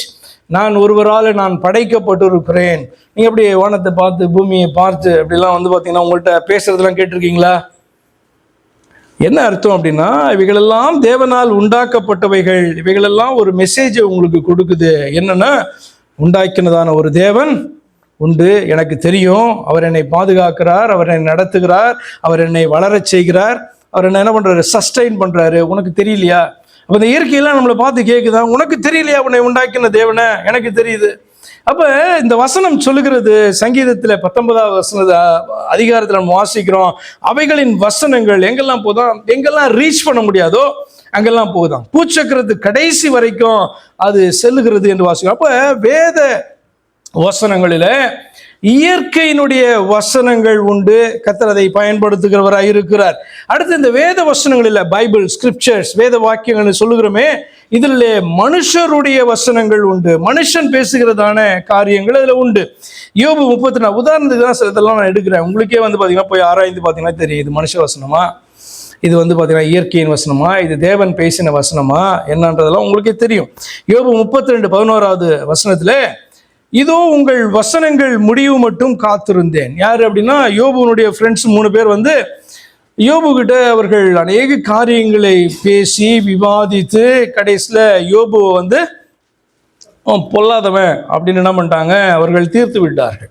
32ஆம் அதிகாரத்தில் நீங்கள் வாசித்தீங்கன்னா ஆரம்பத்தில் இருக்கும், இவன் பொல்லாதவன் அப்படின்னு என்ன பண்ணுறாங்க, அவர்கள் ஒரு தீர்மானத்துக்கு வந்துட்டாங்க. இதெல்லாம் கேட்டுட்டு இருக்கிறதான ஒரு வாலிபன் எலிகு பார்த்தீங்கன்னா பயங்கர கோபம் வந்துருச்சு அவனுக்கு. என்ன அப்படின்னா, இந்த 3 பேர்களுக்கும் யோபுவுக்கு பதில் சொல்ல முடியல. அடுத்து யோபு பக்கத்தை திரும்பி பார்த்தா, யோபு தேவனை பார்க்கலும் தன்னைத்தான் நீதிமானாக காண்பிக்கிறதாக என்ன பண்றான், எலிகு உணர்கிறான். அப்ப எல்லார் மேலேயும் இவனுக்கு கோபம் வருது. அப்ப என்ன பண்றான், இவன் அந்த 3 யோபுனுடைய ஃப்ரெண்ட்ஸை பார்த்து பேசுறான், உங்கள் வசனங்கள் முடியும் மட்டும் காத்திருந்தேன், நீங்கள் சொல்லத்தக்கதை ஆராய்ந்து தேடு மட்டும் உங்கள் நியாயங்களுக்கு செவி கொடுத்தேன். இப்ப நான் பேசுறான். இப்ப இது இவர்களுடைய வசனங்களா அப்படின்னு பாத்தீங்கன்னா, யோபுனுடைய ஃப்ரெண்ட்ஸ் வசனங்கள் இருக்குல்ல, யோசித்து பாருங்க, ரொம்ப பார்த்தீங்கன்னா பியூட்டிஃபுல்லாக மிகுந்த ஞான வார்த்தைகளாக அவைகள் காணப்படும். ஆனால் எலிகு சொல்றான், இது உங்க வசனம்னு சொல்லிட்டான். ஆண்டவர் பார்த்தீங்க அப்படின்னா, இந்த 3 பேருடைய தலைவன் ஒருத்தன் காணப்பட்டான், எலிப்பாஸ், அவனை கூட்டு சொல்றாரு, நீங்கள் யோபுவை போல என்னை குறித்து நிதானமா பேசல அப்படின்ட்டார். அப்ப தேவனுடைய சாட்சியும் இன்னொரு தேவனுடைய மனுஷனுடைய சாட்சியும் அந்த 3 பேரை பத்தி எப்படிதான் காணப்படுது, அது தேவ வசனங்கள் அல்ல, உங்க வசனங்க. ஆனா எங்க இருக்குது, இந்த வேத வாக்கியங்களுக்குள்ளே அடங்கி இருக்கிறது, யோபு புத்தகத்துக்குள்ளே காணப்படுது. அப்ப வேத வசனங்களில மனுஷருடைய வசனங்கள் காணப்படும். இது உடனே தேவ வசனம், இது seed of God, word of God அப்படின்லாம் என்ன பண்ண முடியாது, எடுக்க முடியாது. ஆராய்ந்து பார்க்கணும், அதுல என்ன உண்மை காணப்படுது என்று சொல்லி ஆராய்ந்து பார்க்க வேண்டும். அடுத்ததாக தேவ வசனங்களில சாத்தானுடைய வசனங்கள் உண்டு. வேத வசனங்கள்ல, தேவ வசனங்கள்ல அல்ல, வேத வசனங்களில சாத்தானுடைய வசனங்கள் உண்டு. சாத்தானை குறித்து உங்களுக்கு தெரியும், he distorts the truth to deceive the people, he doesn't deny the truth. அவனுக்கு நல்லா தெரியும் சத்தியம் என்ன, எது உண்மை அப்படின்னு அவனுக்கு தெரியும். அதனால சத்தியத்தை என்ன பண்ண மாட்டான், பிசாசு மறுக்க மாட்டான். அதுக்கு மேல என்ன பண்ணுவான், சத்தியத்தை உருட்டி புரட்டி என்ன பண்ணுவான், அதை சொல்லுவான். ஏன்னா அப்போதான் என்ன பண்ண முடியும், ஏமாற்ற முடியும். சத்தியத்தை கிடையாதுன்னு சொன்னா, இப்ப ஒருத்தன் தேவனே இல்லை அப்படின்னு ஒருத்தன் சொன்னான், மறுதலை தான், நீங்க என்ன பண்ணுவீங்க, வேணா இவன் பக்கத்திலே போகாது அப்படின்னு சொல்றீங்க. ஆனா ஒருத்தன் தேவன் இருக்கிறாருன்னு சொல்றான், ஆனா தேவனை குறித்து தப்பா சொல்றான். தேவன் ஒருவர் உண்டு என்று நம்புகிறான், ஆனால் தேவனை குறித்து அவன் என்ன பண்றான், தப்பான செய்தியை கொடுக்குறான், கன்வே பண்றான். தேவன் 2 பேருன்றான், 3 பேருன்றானா, அவனை நீங்க என்ன பண்ணுவீங்க, இப்போ பரவாயில்ல, தேவன் இல்லைன்னு சொன்னவனோட தேவன் இருக்கிறாருன்னு சொன்னதான இவன் பரவாயில்ல அப்படின்னு நினைப்பீங்களா இல்லையா? அப்ப always Satan distorts the truth. சத்தியத்தை என்ன பண்ணுவான், மறுக்க மாட்டான், மறுதளிக்க மாட்டான், அதுக்கு பதிலாக அதை புரட்டுகிறவனாய் காணப்படுவான். ஏன்னா அப்போதான் என்ன பண்ண முடியும், ஜனங்களை ஏமாற்ற முடியும். டாக்டிக்ஸ் ஆஃப் சாட்டன், ஒரு 4 காரியங்களை உங்களோடு கூட நான் பகிர்ந்து கொள்கிறேன். முதலாவது, வேத வாக்கியங்களை தவறாக மேற்கோள் காட்டுதல், மிஸ்கோட்டிங். இந்த காரியத்தை பண்ணுவான். நீங்கள் மத்தேயில லூக்கா 4ஆம் அதிகாரம், மத்தேயு 4ஆம் அதிகாரத்தில் அவன் சங்கீதம் 91ஆம் அதிகாரத்தில் காணப்படுற 11, 12 வசனங்களை அவன் பார்த்தீங்கன்னா எடுத்து தவறாக அதை மிஸ்கோட் பண்ணுகிறதை நீங்கள் பார்ப்பீங்க, ரெஃபர் பண்ணுகிறதை நீங்கள் பார்ப்பீர்கள். என்ன அந்த வசனம் சொல்கிறது? உன் வழிகள் எல்லாம் உன்னை காக்கும்படி உனக்காக தம்முடைய தூதர்களுக்கு கட்டளையிடுவார். உன் பாதம் கல்லில் இடராதபடிக்கு அவர்கள் உன்னை தங்கள் கைகளில் ஏந்தி கொண்டு போவார்கள். இந்த வசனத்தை பிசாசு என்ன பண்ணா, இயேசுவானவரிடத்துல கோட் பண்றான். இப்படி ஒரு வசனம் இருக்கு பைபிள்ல, உம்மை குறித்து அந்த வசனம் சொல்லி இருக்கு. இப்படி வழிகளிலெல்லாம் உம்மை காக்கும்படி தம்முடைய தூதர்களுக்கு கட்டளையிடுவாரு, பாதம் கல்லில் இடாதபடிக்கு அவர் உன்னை கையில ஏந்தி கொண்டு போவார்கள்னு வசனம் இருக்கு. Why don't you try? இப்போ ஏன் இதை செக் பண்ணி பார்த்துடக்கூடாது? அதனால இப்படி வசனம் இருக்கிறது என்பதற்காக உயரமான இடத்துல இருந்து நீ கீழே குதி கையில ஏந்தி கொண்டு போவார்கள் என்பது என்னது? மிஸ்கோட் பண்றது, அவுட் ஆஃப் கான்டெக்ஸ்ட் எடுத்து பேசுகிறதான காரியம். அப்ப வேத வாக்கியங்களை தவறாக மேற்கோள் காட்டுகிறதான காரியம், தன்னுடைய லாபத்துக்காக மற்றவர்களை வஞ்சிக்கிறதற்காக மிஸ்கோட் பண்ணுகிறதான காரியத்தை பிசாசு என்ன பண்ணுவான்? செய்வான். முதலாவது. இரண்டாவதாக, வேத வாக்கியங்களை திரித்து கூறி சந்தேகத்தை விதைத்தல், சோவிங் டவுட். நீங்க ஆதியாகமம் 3ஆம் அதிகாரத்தில் இதை நீங்க வாசிக்க முடியும். முதல் வசனத்துடைய 2வது பகுதி மட்டும் நான் வாசிக்கிறேன். 3ஆம் அதிகாரம் முதல் வசனத்துடைய 2வது பகுதி. அந்த ஸ்திரீயை நோக்கி நீங்கள், அந்த ஸ்திரீனா யாரு? நமக்கு ஏவாள் என்ன வந்து பார்த்தீங்கன்னா, அவள் வந்து பார்த்தீங்கன்னா கர்த்தருடைய வார்த்தைக்கு விரோதமாக செயல்பட்டு அவள் வந்து பிசாசுக்கு செவி கொடுத்து தன்னுடைய கணவனுக்கும் அந்த பழத்தை கொடுத்து அவனையும் சாப்பிட வச்சு, இப்படி தான் அவளை பற்றி கேவலம் நினைப்பாங்க. நல்லா புரிஞ்சுக்கோங்க, நம்ம எல்லாருக்கும் தாய் அவள், ஜீவனுள்ளோருக்கெல்லாம் தாயானவள் ஏவாள் அப்படின்னு சொல்லிட்டு. நீங்க விசுவாசியா இருந்தாலும் அவிசுவாசியா இருந்தாலும் நீங்க மனுஷனா எல்லாருக்கும் தாய் என்றார். அந்த ஸ்திரீயை நோக்கி, இப்படி சொல்லுமா, ஏவாளை நோக்கி, நீங்கள் தோட்டத்தில் உள்ள சகல விருட்சங்களின் கனியையும் புசிக்க வேண்டாம் என்று தேவன் சொன்னது உண்டோ? அப்ப என்ன பண்ணுகிறான் என்று சொன்னால், இதுதான் வந்து பாத்தீங்க அப்படின்னு சொன்னா சோவிங் டவுட். தேவன் பேசினதான அந்த வார்த்தை, வேத வசனம் காணப்படுது இல்லையா வேதத்துல, அந்த வசனத்தை எடுத்துக்கொண்டு அது என்ன பண்றான், அதை குறித்தான ஒரு சந்தேகத்தை கேட்கிற விசுவாசிக்கிறதான தேவ ஜனங்களுக்குள்ளாக அவன் விதைக்கிறான். இது இரண்டாவது காரியம், வேத வாக்கியங்களை திரித்து கூறி சந்தேகத்தை விதைத்து. மூன்றாவதாக, வேத வாக்கியங்களை தவறாக பயன்படுத்தி விசுவாசத்தினின்று திருப்புதல், மிஸ் அப்ளிகேஷன். ஏன் அப்படி சொன்னா, நன்றாக அவனுக்கு வந்து பாத்தீங்கன்னா அந்த உண்மை தெரியும் அல்லவா, நன்றாக வேத வாக்கியங்கள் தெரியும், இதெல்லாம் என்னென்ன யார் யார் பேசினா, எதுக்கு இதை பேசினாங்க, எதுக்கு இதை பயன்படுத்தினாங்க, எல்லாம் வந்து தெரியும். அப்போ அதை எடுத்துக்கொண்டு என்ன பண்றது, தவறாக பயன்படுத்துறது, மிஸ் அப்ளை பண்றது. இந்த இடத்துல அப்ளை பண்ணக்கூடியதான வசனமே கிடையாது, ஆனால் அந்த இடத்துல அப்ளை பண்றது. இந்த பிரசங்கத்தில் வர வேண்டியதான வசனமே கிடையாது, அந்த வசனத்துக்கு அதை கொண்டு வர்றது. நம்முடைய கான்வர்சேஷனில் வந்து பார்த்திங்கன்னா மற்றவர்களை முறியடிக்கிறதுக்காக அல்லது நம்ம சொல்கிறத கேட்கறதுக்காக, நமக்கு நிறைய வசனம் தெரியும் என்பதற்காக அந்த வசனத்தை பயன்படுத்தி அவருடைய வாயை அடைக்க பார்க்கறது. ஏன்னா நம்மகிட்ட இருக்கிறதான அந்த வசனத்தை நம்ம என்ன நினச்சிட்டு இருக்கோம், இருபுறமும் கருக்குள்ள பட்டயம் வச்சுக்கிட்டு மற்றவர்களை வந்து பார்த்திங்கன்னா சேதப்படுத்துகிறதற்கு, கீழ்ப்படிய வைக்கிறதற்கு அந்த வசனத்தை தவறாக நம்ம கோட் பண்ணுவோம் அப்படின்னு சொன்னால் நமக்கும் பிசாசுக்கும் வித்தியாசமே இல்லை. இப்போ மிஸ் அப்ளை பண்ணுகிறதான ஒரு காரியம், அதனுடைய பர்பஸ் என்ன? விசுவாசிக்கிற மனுஷன் அவனை அந்த விசுவாசத்திலிருந்து திருப்புகிறதற்கான அந்த காரியத்தை பிசாசு செய்கிறவனாக இருக்கிறான். நான்காவதாக, நியாய பிரமாணத்தினாலே குற்றம் சாட்டுதல், அக்யூசேஷன். தேவனுடைய அந்த வேத பிரமாணங்கள், லா அப்படின்னு சொல்லப்பட்டிருக்கும் இல்லையா, அந்த சட்டத்தை எடுத்து பார்த்தீங்கன்னா தேவ ஜனங்களை வந்து அக்யூஸ் பண்ணுகிறதான காரியம். சகரியா 3ஆம் அதிகாரம் முதல் வசனத்தில் நம்ம இப்படி வாசிக்க முடியும். நீங்கள் அப்புறம் நேரம் இருக்கும்போது 2, 3, 4, 5 வசனம் வரைக்கும் நீங்கள் போய் வாசிங்க. சகரியா 3:1 அவர் பிரதான ஆசாரியனாகிய யோசுவாவை எனக்கு காண்பித்தார். அவன் கர்த்தருடைய தூதனுக்கு முன்பாக நின்றான். சாத்தான் அவனுக்கு விரோதம் செய்ய அவன் வலது பக்கத்திலே நின்றான். யாரு? பிரதான ஆசாரியனை வேத வாக்கியங்களின்படி அல்லது வேத பிரமாணத்தின்படி குற்றம் சாட்டும்படியாக அவனுடைய வலது பக்கத்துல சாத்தான் நின்றான். அது கீழே நீங்க வாசித்தீங்கன்னா காணப்படும். என்ன அப்படின்னா, அவன் அழுக்கு வஸ்திரம் தரித்தவனாக, என்னன்னா பிரதான ஆசாரியன் இவ்வண்ணமாக வஸ்திரம் தரித்தவனாக தேவ சமூகத்திலே பிரவேசிக்க வேண்டும் என்கிறதான காரியம் வந்து கொடுக்கப்பட்டிருக்கு வேத பிரமாணத்துல. இவனும் வந்து பாத்தீங்கன்னா அழுக்கு வஸ்திரம் தரித்தவனாக அவன் நிற்கிறான். பிசாசு அதை காண்பித்து என்ன பண்றான், அவனுக்கு விரோதமாக அவன் குற்றம் செலுத்தும்படியாக, குற்றம் சாட்டும்படியாக அவன் நின்றான். கர்த்தர் என்ன காரியங்கள்லாம் பேசுறாரு, அவனுடைய ட்ரெஸ்ஸை சேஞ்ச் பண்ண சொல்றாரு அப்படிலாம் நீங்க அதுக்கு பின்பாக நீங்க வாசிக்க முடியும். அப்ப வேத வாக்கியங்களை கொண்டு, தேவ நியமித்த சட்ட திட்டங்களை கொண்டு தேவ ஜனத்தை அக்யூஸ் பண்ணுகிறதான ஒரு காரியத்தை நீங்க பார்ப்பீங்க. ஏன்னா நல்ல வசனம் அவனுக்கு தெரியும். இது வந்து டாக்டிக்ஸ் ஆஃப் சாத்தான். என்ன பார்த்தோம்? வேத வசனங்களிலே யாருடைய வசனம் உண்டு? இது வரைக்கும் நீங்க அப்படி நினைச்சிருக்கீங்களா? வேத வசனம் அப்படின்னு சொன்னாலே நீங்க தேவ வசனம், தேவனுடைய வார்த்தை அப்படித்தானே பார்ப்பீங்க. அப்போ வேத வாக்கியங்களுக்குள்ளாக சாத்தானுடைய வசனங்கள் உண்டு. கர்த்தர் அதெல்லாம் நமக்கு என்ன பண்றாரு?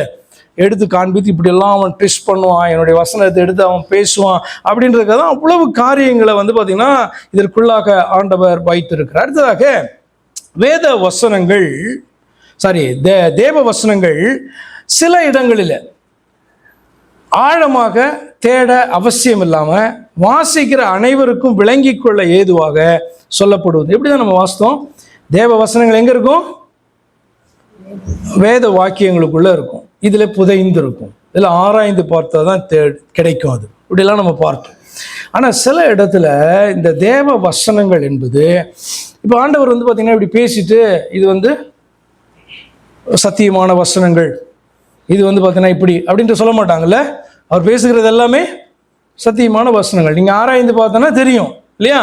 ஆனால் சில இடத்துல மட்டும் எப்படி இருக்கும் அப்படின்னா, இந்த தேவ வசனங்கள் சீட் ஆஃப் காட் அப்படி சொல்கிறது, அல்லது word of truth, word of காட்னு சொல்லப்படுறது, சில இடங்களில் ஆழமாக தேட அவசியம் இல்லாமல் வாசிக்கிற அனைவரும் விளங்கி கொள்ள ஏதுவாக சொல்லப்படுகிறதான இடம் உண்டு. அதுக்கு ஒரே காரணம் என்ன தெரியுமா? ஒரு மனுஷனும் இதை வாசிக்கிற ஒருவனும் சாக்கு போக்கு சொல்ல வழி இல்லாமல் அடைபடும்படியாக, எனக்கு வேத வசனத்தை வாசித்தா எனக்கு புரியல, நீங்கள் சொல்கிறது மாதிரி அதில் ஊமையாக இருக்குது, மெட்டஃபாரிக்கலாக இருக்குது, சிம்பாலிக்காக இருக்குது, அது வந்து பார்த்தீங்கன்னா யாராவது சொன்னால் தான் புரியும் அப்படின்ட்டு வந்து சொல்லிக்கொண்டே இருந்து வேத வசனம் எனக்கு புரியவே இல்லை அப்படின்ற நிலைக்கு வந்து இதை சாக்கு போக்காக ஒருத்தரும் சொல்லக்கூடாது என்பதற்காக சில இடங்களில் தேவனுடைய வசனங்கள் என்பது ஆழமாக நீங்கள் தேடவே வேண்டாம், நீங்கள் இதை வாசித்தாலே புரிகிறபடியாக விளங்கி கொள்ளத்தக்கதாக அதற்கு காணப்படும். ஏன் அப்படின்றத நான் உங்களுக்கு சொல்கிறேன். சில வசனங்களை உங்களுக்கு காண்பிக்கிறேன். வெளிப்படுத்தல் 21ஆம் அதிகாரம் 5-6 வசனங்கள். வெளிப்படுத்தல் 21:5-6. சிங்காசனத்தின் மேல் வீற்றிருந்தவர், இதோ நான் சகலத்தையும் புதிதாக்குகிறேன் என்றார். பின்னும் அவர், இந்த வசனங்கள் சத்தியமும் உண்மையும் மானவைகள், இவைகளை எழுது என்றார். இப்போ இந்த வசனத்தை நீங்கள் கவனிச்சு பாருங்க. சிங்காசனத்தில் வீற்றிருந்தவர் அப்படின்னா என்ன அர்த்தம்? இப்போ ஒரு தரிசனத்தை பார்த்து அதுக்கு பின்பு எழுதுகிறபடினாலே சிங்காசனத்தில் வீற்றிருந்தவர்னு எழுதுறான். நம்ம இதை எப்படி எடுக்கணும் அப்படின்னா, யோவான் சிங்காசனத்திலே வீற்றிருந்தவரை பார்த்தான். அப்போ நமக்கு என்னன்னா சிங்காசனத்திலே வீற்றிருக்கிறவர், அப்படிதானே? புரியுதா இல்லையா? சிங்காசனத்தில் வீற்றிருக்கிறவரை கண்டு எழுதும் போது என்ன எழுதுவான்? சிங்காசனத்திலே வீற்றிருந்தவர், அப்படிதானே? நமக்கு இதை வாசிக்கும் போது சிங்காசனத்திலே வீற்றிருக்கிறவர் என்று அர்த்தம். இன்னைக்கும் சிங்காசனத்தில் வீற்றிருக்கிறவர் என்று அர்த்தம். அப்போ சிங்காசனத்தில் வீற்றிருக்கிறவர் என்ன பண்றாரு? யோவானுக்கு வீற்றிருந்தவர், நமக்கு வீற்றிருக்கிறவர். இதோ நான் சகலத்தையும் புதிதாக்குகிறேன் என்றார். அப்படின்னா இப்போ நீங்கள் பார்க்கிறதான ஒன்றையும் நீங்கள் வருங்காலத்தில் நீங்கள் பார்க்க போகிறதில்ல அப்படின்னு அர்த்தம். இயேசு கிறிஸ்துவின் வருகைக்கு பின்பு இங்கே இருக்கிற எதையுமே இருக்கிற வண்ணமாக நீங்கள் பார்க்க போகிறதே கிடையாது. எல்லாவற்றையும் ஆண்டவர் சொல்கிறார், சகலத்தையும் புதிதாக்கு. நீங்கள் நம்பினாலும் சரி, நம்பலனாலும் சரி. அதனால தான் அவர் சொல்கிறாரு, இந்த வசனங்கள் இது ரொம்ப ஆழமான தோண்டி எடுக்க வேண்டியதான ரகசியமோ எல்லாம் கிடையாது. இது ரொம்ப சிம்பிளான ட்ரூத்து. இந்த வசனங்கள் சத்தியமும் உண்மையுமானவைகள், இவைகளை எழுது அப்படின்னு சொல்லிட்டு, அன்றியும் நாட் ஓன்லி தட், அவர் என்னை நோக்கி, ஆயிற்று, நான் அல்பாவும் ஒமேகாவும் ஆதியும் அந்தமுமாய் இருக்கிறேன், தாகமாய் இருக்கிறவனுக்கு நான் ஜீவ தண்ணீர் ஊற்றில் இலவசமாய் கொடுப்பேன் என்று சொல்லி சிங்காசனத்தில் வீற்றிருக்கிறவர் யார் என்பதை விளங்கி கொள்வதற்காக அவர் இந்த வார்த்தையை சொல்றார். என்ன அப்படின்னா, நீ சிங்காசனத்தில் உட்கார்ந்துருக்கவர் வேற யாரும் நினைச்சிடாத, அவர் யாரும் கிடையாது, உங்களுக்கு ஜீவ தண்ணீரை இலவசமாய் கொடுக்கிறவர். அர்த்தம் என்ன? உங்களுக்கு ரட்சிப்பை கொடுக்கிறவர், உங்களை பரிசுத்த ஆவியினாலே முத்திரையிடுகிறவர், உங்களை பரிசுத்த ஆவியினாலே நிரப்புகிறவர். ஆண்டவராக இயேசு கிறிஸ்துவை குறித்து சொல்லுகிறது. அவர் சொல்லுகிறாரு, நான் யார் தெரியுமா?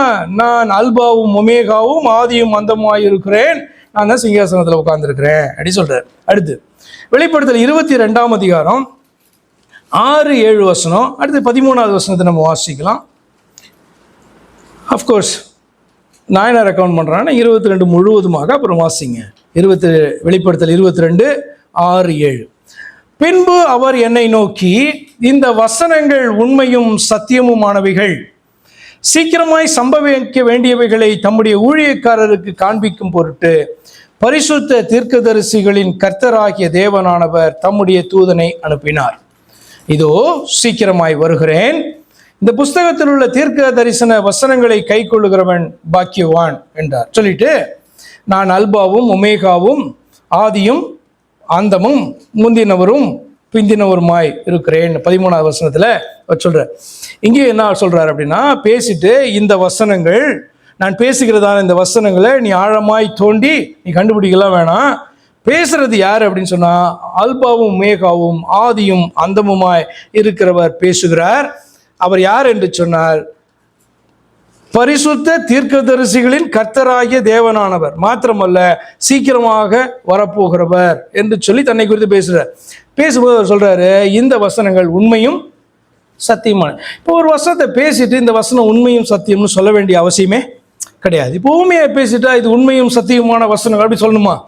ஏன்னா ஊமையில நீங்க தேடி அதனுடைய கருத்து என்னன்னு எடுத்தீங்கன்னா அதுக்கு பேர் என்ன? சத்தியம், சீட் அப்படின்னு அர்த்தம். ஆனால் பேசிட்டு இது உண்மையும் சத்தியமுமான வசனங்கள் என்று சொல்ல வேண்டிய அவசியம் கிடையாது. இது என்ன அப்படின்னா, சிங்காசனத்தை வீற்றிருக்கிறது யார் என்றும் பரிசுத்த தீர்க்கதரிசிகளின் கர்த்தராகிய தூதனானவர் யார் என்றும் அவருடைய பெயர் என்ன என்று அறிந்து கொள்ளும்படியாக நான் அல்பாவும் ஒமேகாவும் ஆதியும் அந்தமுமானவர் என்றும் அவர் பேசுகிறார். சரி, சிங்காசனத்தின் மேலே வீற்றிருந்தவர் பரிசுத்த தீர்க்கதரிசிய தூதனானவர், சீக்கிரமாய் வருகிறேன் என்றவர் கர்த்தராகிய இயேசுவே. ஹல்லேலூயா. எப்படி சொல்ற அப்படின்னு சொன்னீங்கன்னா, அதுக்கு கீ வேர்ட்ஸ் என்னன்னா, நீங்க வெளிப்படுத்துற விசேஷத்துல 3 இடங்களில் இந்த டைட்டிலை நீங்க பார்ப்பீங்க. என்ன டைட்டில்னா, நான் அல்பாவும் ஒமேகாவும் ஆதியும். பைபிளில் வேற எங்கேயும் இந்த டைட்டிலை இப்படி பார்க்க மாட்டீங்க. இது கூட சிலதெல்லாம் சேர்த்துருக்கும், இருக்கிறவரும் இருந்தவரும் வருகிறவரும் இப்படியெல்லாம் இருக்கும். ஆனால் நான் அல்பாவும் ஒமேகாவும் ஆதியும் அந்தமுமாய் இருக்கிறேன் என்பது இயேசு கிறிஸ்துவுக்கு காணப்படுகிறதான ஒரு டைட்டில். இந்த டைட்டிலை நீங்கள் எடுத்து பார்த்தீங்கன்னா உங்களுக்கு என்ன தெரிஞ்சிடும் அப்படின்னு சொன்னால், எங்கே இருக்கு? வெளிப்படுத்தல் 1:8 இருக்கு. இப்போ வாசித்ததான வெளிப்படுத்தல் 21:6 இருக்கு. சிங்காசனத்தில் உட்கார்ந்து பேசுறாரு. வெளிப்படுத்தல் 22:13 சொல்றாரு, நான் சீக்கிரமா வருகிறேன். என் பேர் என்ன? அல்பாவும் ஒமேகாவும் ஆதியும் அந்த. அப்ப கீ எங்க தான் காணப்படுது? பரிசுத்த தீர்க்கதரிசிகளுடைய தூதனானவர் சீக்கிரமாய் வருகிறேன் என்றவர் யாரு? சிங்காசனத்தில் வீற்றிருக்கிறவர் யாரு அப்படின்னு சொன்னா, ஆண்டவராகிய இயேசு கிறிஸ்து என்கிற ஒருவரே. அப்படின்றதுக்கு என்ன ப்ரூஃப்னா, இந்த டைட்டிலை நீங்க எடுத்து தேடினாலே தெரியும். இவர் தான் 1வது அதிகாரத்தில் என்ன பண்றாரு? பேசுறார். இவர் பார்த்தீங்கன்னா இந்த யோவான் பார்க்கிறார். இவரை குறித்து அநேக காரியங்கள் விளக்கப்படுகிறது. என்னென்னலாம் செய்யப்படும் என்கிறதான காரியம் தீர்க்க தரிசனமாக சொல்லப்படுகிறது. அந்த 3 இடத்துலையும் அவர் சொல்றாரு, நான் அல்பாவும் ஒமேகாவும் ஆதியும் அந்தமுமாய் இருக்கிறேன் அப்படின்ட்டு சொல்றாரு. இப்போ தரிசனத்தை கண்டதான சாட்சியை கேட்டதான, தரிசனத்தை கண்டவன் சாட்சியை கேட்டவன். இந்த யோவான் பார்த்தீங்கன்னா 22ஆம் அதிகாரம் 20 சொல்றான், இவைகளை சாட்சியாக அறிவிக்கிறவர் மெய்யாகவே நான் சீக்கிரமாய் வருகிறேன் என்கிறார். அவன் சொல்றான், ஆமேன் கர்த்தராகிய இயேசுவே.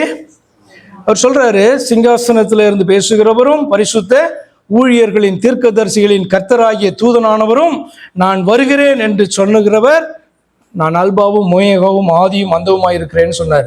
இதெல்லாம் கேட்டவன் பார்த்தவன் சாட்சியா என்ன சொன்னான்? இயேசுவே வாரும் அப்படின்ட்டு என்ன பண்றான்? அவரை பார்த்து சொல்றான். நான் உங்களுக்கு சொன்னேன், இந்த தேவ வசனங்கள் என்பது வேத வசனங்களுக்குள் அல்லது வேத வாக்கியங்களுக்குள் புதைந்திருக்கிறது, அடங்கி இருக்கிறது, பொக்கிஷமாக வைக்கப்பட்டிருக்கிறது என்று சொல்லி.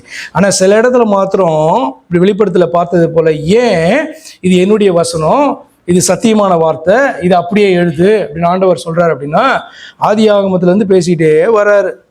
மனுஷன் எடுத்து விசுவாசிக்கிறோம், வாசித்து கொண்டே வருகிறோம். இது வேத வாக்கியங்கள், தேவன் எனக்கு அருளினது என்று சொல்லி வாசித்து கொண்டே வருகிறவன் கடைசியில் வெளிப்படுத்த விசேஷம் வரும் பொழுது, அவர் ஆண்டவராகிய இயேசு கிறிஸ்து, என்னை உண்டாக்கின தெய்வம், என்னுடைய பிதா, அவர்தான் என்னை ரட்சிக்க வந்தவர், எங்கும் நிறைந்திருக்கிறதான அதரிசனமானவர், இந்த பூமியிலே இறங்கி வந்த போது எப்படி நான் ஏற்றுக்கொள்ளணுமா, எப்படி புரிந்து கொள்ளணுமா, எங்கும் நிரப்புகிறதான எல்லாவற்றையும் நிரப்பத்தக்கவரான இவர் என்கிற அறிவு எனக்கு உண்டாகணும். அப்ப வாசித்து கொண்டே வந்து ஏன் இவ்வளவு ஓப்பனா ஆண்டவர் பேசுறாருன்னா, இவ்வளவு நேரம் பேசினே உன்னுடைய கண்கள் வாசித்தையே கேட்டியே, ஆதியாகமத்திலிருந்து படித்து கொண்டே வருகிறாயே, இதுவரைக்கும் உன்னுடைய கண்கள் திறக்கவே இல்லையா? இனி நீ சாக்கு போக்கே சொல்ல முடியாது. வெளிப்படுத்தின விசேஷத்தை நீ எடுத்து வாசிச்சனா அதுல பிதா என்று சொல்லப்படுகிறவர், தேவன் என்று சொல்லப்படுகிறவர், சர்வ வல்லமை உள்ள கர்த்தர் என்று சொல்லப்படுகிறவர், சிங்காசனத்திலே வீற்று இருக்கிறவர் யார் என்று சொன்னால் ஆட்டுக்குட்டியாக ஒரு மனுஷனாக இந்த பூமியிலே தன்னை வெளிப்படுத்தி நமக்காக தந்ததான நம்முடைய பரலோக பிதாவாகிய இயேசு கிறிஸ்து என்பது நமக்கு புரியணும். அப்ப இயேசு கிறிஸ்துவை நாம் அறிந்து கொள்ளும்படியாய், தேவனை அறிந்து கொள்ளும்படியாய், இந்த அறிவு, இந்த விசுவாசம் மாத்திரம் கிடையாது, இந்த அறிவு எல்லாருக்கும் உண்டாக வேண்டும் என்று சொல்லிதான் என்ன பண்ணாராம், அவரு இறங்கினாராம். அப்ப இறங்கினவரை நாம் அறிய வேண்டும். நம்ம என்ன பண்றோம், நம்ம என்ன, எனக்குள்ள இருக்கிறவன அறிந்திருக்கிறேன், இங்கே உலாவுகிறவன அறிந்திருக்கிறேன், பரலோகத்தில் இருக்கிறவரை அறிந்திருக்கிறேன், பரலோகத்திலிருந்து நம்மை ரட்சிக்கும்படியாய் இறங்கினதான இந்த தெய்வம் இன்னார் என்றும் அவருடைய நாமம் இன்னது என்று சொல்லியும் நமக்கு அந்த அறிவு இல்லை அப்படின்னு சொன்னா, ஏன்னா யாருக்குன்னு சொல்றான்னா எல்லா கிறிஸ்தவர்களுக்கும். அப்போ எனக்கு மட்டும் இருக்கு, என்னுடைய குடும்பத்துக்கு மட்டும் இருக்கு, அல்லது இந்த சபைக்கு மட்டும் இருக்கு, அப்படி கிடையாது. இந்த வேத வாக்கியங்களை பெற்றிருக்கிற அத்தனை பேருக்கும் இதற்குள் காணப்படுகிற தேவ வசனம் என்பது என்ன, சீட் ஆஃப் காட் என்று சொல்லப்படுகிறது என்ன, சத்தியம் என்று சொல்லப்படுகிறது என்ன என்கிற அந்த உணர்வு நமக்கு வந்தாதான் என்ன பண்ண முடியும், அதை ஏற்றுக்கொள்ள முடியும். பேதுரு சொல்றதை போல என்ன பண்ண, அழிவில்லாததான ஜீவ வசனமாகிய இந்த வித்துனாலே நீங்கள் அப்போ இது சும்மா கிடையாது, இது சாதாரண சண்டே கிளாஸ்க்கு சொல்லிக் கொடுக்குற, சின்ன பிள்ளைங்களுக்கு சொல்லிக் கொடுக்கறதான ஒரு காரியம் அல்ல. எதனால் நாம் ரட்சிக்கப்படுகிறோம் அப்படின்னு சொன்னா, வேதத்தினாலோ வேத வாக்கியங்களினாலோ அல்ல, அதற்குள் புதைந்திருக்கிறதான தேவ வசனமாகிய வித்தினாலே. அப்ப அந்த தெய்வத்தை நீங்கள் அறியும் போது, அதான் நம்ம பாத்தீங்கன்னா சொல்லிக்கொள்ளலாம், நம்மளுடைய வித்தினாலே பிறந்ததான பிள்ளை அது வேற, இட்ஸ் a different being இல்லையா? எப்போ தாய் பெற்றெடுத்து பிரிந்து அந்த பிள்ளை காணப்படுதோ அப்பையிலேருந்து அது டிஃப்ரெண்ட் சொல்ல இல்லையா? ஆனா தேவனை பொறுத்த பார்த்தீங்கன்னா, தேவனும் தேவனுடைய வார்த்தையும் பிரிக்க முடியாதது. ஏன் பிரிக்க முடியாதது? அது மாறாதது. ஆக்சுவலா அவர் என்னன்னா, உள்ள இருக்கிறதான தன்னுடைய அந்த சிந்தனைகளையும் தன்னுடைய விருப்பங்களையும் அவர் வசனிக்கிறார். எதுக்கு வசனிக்கிறாரு? கேட்கிறதான விழுந்து போன மனுஷன் திரும்பவும் அவருடைய பிள்ளையாக மாறும்படியாக அவர் வசனிக்கிற காரியங்கள். அப்போ வேர்ட் ஆஃப் காட் என்று சொல்லும் பொழுது, தேவ வசனம் என்று சொல்லும் போது அதனுடைய அர்த்தம் என்னன்னா, கர்த்தர் இதற்குள் புதைத்து வைத்திருக்கிறதான சத்தியம் என்று அர்த்தம். ஹல்லேலூயா. அப்படி எழுந்து நிற்போமா, அதை தாழ்த்துவோமா, கர்த்தருடைய சமூகத்தில் ஒப்பு கொடுக்குமா? எவ்வளவு நல்ல தேவன் பாருங்க. அப்ப அதை அறிந்து கொண்டதான ஒரு மனுஷன் எழுதுகிறான், தேவ வசனமாகிய அழிவில்லாத வித்தினாலே நீங்கள் ஜனிப்பிக்கப்பட்டு இருக்கிறீர்களே, அதாவது மறுபடியும் பிறந்திருக்கிறீர்களே என்று சொல்லி எழுதுகிறார். இதனால் நம்ம ஒரு காரியத்தை அறிந்து கொள்கிறோம், வேத வசனம் எல்லாம் தேவ வசனம் அல்ல, வேத வசனத்திற்குள் மறைக்கப்பட்டிருக்கிற புதைந்திருக்கிற, அதனால்தான் அது மறை நூல் என்று சொல்லப்பட்டிருக்கிறது. அதற்குள் காணப்படுகிற அந்த சத்தியத்தை எவன் காண்கிறானோ, எவன் எடுக்கிறானோ, அவன் அதை அறிந்து கொள்ளுகிறான் என்று அர்த்தம். அந்த வசனத்தினாலே, தேவ வசனத்தினாலே அல்லது அந்த வித்தினாலே அவன் மறுபடியும் பிறக்கிறான். அது அழிவில்லாதது, நித்திய ஜீவன் அழிவில்லாதது. எங்கள் அன்பாய் நேசிக்கிற எங்கள் பரிசுத்த பிதாவே, தர்மியான கர்த்தாவே, வேலைக்காக தருணத்திற்காக விசேஷமாய் பேதுருவின் மூலமாய் கர்த்தர் பேசினதான அருளினதான இந்த வார்த்தைக்காக நாங்கள் நமக்கு நன்றி செலுத்துகிறோம். ஆண்டவரே, கர்த்தர் எங்களை எப்படி ரட்சிக்கிறீர், எதன் மூலமாய் நீ ரட்சிக்கிறீர்? இந்த வார்த்தைகள் கர்த்தாவே உம்முடைய வித்தாய் காணப்படுது, உம்முடைய வாயிலிருந்து புறப்பட்டு வந்த சத்தியமாய் காணப்படுது. நீர் எப்படி மாறாதவராய் இருக்கிறீரோ அப்படியாக உம்முடைய வசனமும் அது மாறாததாக, சத்தியம் மாறாததாக ஆண்டவரே காணப்படுகிறது. அந்த வித்தை ஆண்டவரே பெற்றுக்கொண்ட நாங்கள் உம்மாலே கர்த்தாவே நாங்கள் மறுபடியும் ஜனிப்பிக்கப்பட்டிருக்கிறோம். ஆனபடினாலே ஆண்டவரே, உம்மை அப்பா பிதாவே என்று அழைக்கும்படியான புத்திர சுவிகாரத்தின் ஆவியை பெற்றவர்களாக உமக்கு நாங்கள் நன்றி செலுத்துகிறோம். ஐயா அப்பா ஸ்தோத்திரம். நீங்கள் சபையில் இத்தனை விதமான ஊழியங்களை வைத்திருக்கிறதனுடைய நோக்கம் ஆண்டவரே, நாங்கள் சீர்பொருந்தும்படியாகவும் சுவிசேஷத்திற்காகவும் வைத்திருக்கிறீர் என்று சொல்லி நாங்கள் பார்த்தோம். யோனாவை குறித்து ஆண்டவரே நாங்கள் கேள்விப்பட்டு வாசித்தோம். ஆண்டவரே, அவன் வளர்க்காததான ஆண்டவரே ஸ்தோத்திரம், அவன் நடாததான ஒரு அந்த ஆமணக்கு செடியின் நிமித்தமாக அது பட்டு போனதை நினைத்து ஆண்டவரே பரிதபித்து தான் அந்த மனுஷனை பார்த்து நீ விளைவிக்காததான இதற்காய் பரிதபிக்கிறாயே, வலது கைக்கும் இடது கைக்கும் வித்தியாசம் தெரியாத இத்தனை ஜனங்களுக்காக நான் பரிதபியாமல் இருப்பேனோ என்று சொல்லி கர்த்தர் உம்முடைய இருதயத்தினுடைய அந்த ஏக்கத்தை நீங்கள் வெளிப்படுத்தி காண்பித்தீங்க. நாங்கள் எங்களுடைய பரிதபிப்பெல்லாம் ஆண்டவரே எங்களுடைய அந்த சுய காரியத்துக்காய் காணப்படுகிறது என்று சொல்லி நாங்கள் அறிந்து கொள்கிறோம். அவனுக்கு நிழல் கொடுத்து கொண்டிருந்ததான அந்த ஆமணக்கு செடியின் நிமித்தமாக அவன் பரிதபிக்கிறதை பார்க்கிறோம். ஆனால் நீர் உண்டாக்கினதான ஜனம் ஆண்டவரை இந்த சத்தியத்தை அறிந்து அவர்கள் ஏற்றுக்கொள்ள வேண்டும் என்று சொல்லுகிறதான அந்த உம்முடைய விருப்பத்தை உம்முடைய மனுஷனுக்கு ஆண்டவர் நீர் பேசி உணர்த்தினபடினாலே உமக்கு நன்றி செலுத்துகிறோம். அதை வாசிக்கிற கேட்கிற பிரசங்கமாய் கேட்கிறதான எங்களுடைய இருதயத்திலும் ஆண்டவரே சுவிசேஷத்தை குறித்ததான வாஞ்சியை போடுவீராக. அதற்காகவே சபை வைக்கப்பட்டிருக்கிறது. சபைக்குள் காணப்படுகிற அத்தனை ஊழியங்களின் அடிப்படையும் சுவிசேஷத்தை அறிவிக்கிற காரியம், தேவ வசனத்தை கொண்டு செல்கிற காரியம் என்பதை கர்த்தர் உணர்த்தி காண்பித்ததற்காக நாங்கள் உங்களுக்கு நன்றி செலுத்துகிறோம். நன்றி உள்ள பிள்ளைகளாய் ஜீவிக்க கிருபை செய்யும். கர்த்தராகிய இயேசு கிறிஸ்துவின் நாமத்தில் ஜெபிக்கிறோம் அருமை பிதாவே, ஆமென்.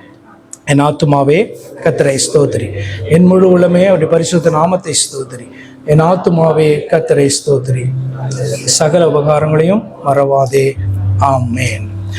கர்த்தராகிய இயேசு கிறிஸ்துவனுடைய கிருபையும் நம்முடைய தேவனாகிய அவருடைய அன்பும் அவருடைய பரிசுத்த ஆவியின் ஐக்கியமும் இன்றும் என்றும் சதா காலங்களிலும் உங்கள் அனைவரோடும் கூட இருப்பதாக.